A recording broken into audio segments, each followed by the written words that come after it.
Каркаде шайының пайдасы.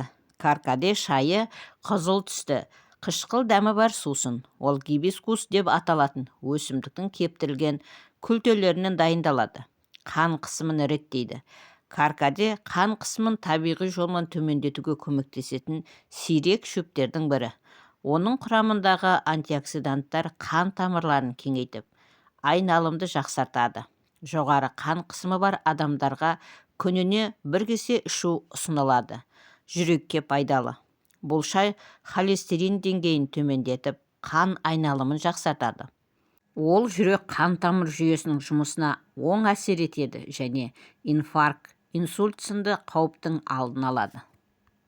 Иммунитетті нығайтады. Каркаде шайының құрамында С дәрумені өте көп. Бұл ағзаның қорғаныш күшін арттырып, тұмау мен суық тиюден қорғайды. Қыс пен көктемде ағза әлсірегенде аса пайдалы. Ас қорытуды жақсартады. Шай асқазандағы қышқылдықты реттейді. Тағамның сіңімділігін арттырады. Ауырлық сезімі, іштің кебуі, өттің дұрыс бөлінбеуі сияқты проблемаларда пайдалы. Ағзаны уыттардан тазартады. Табиғи детокс рөлін атқарады. Бауыр, бүйрек пен қуықтағы токсиндерді шығаруға көмектеседі. Міне құрметті көрермендер, осымен видеомыз аяқталды.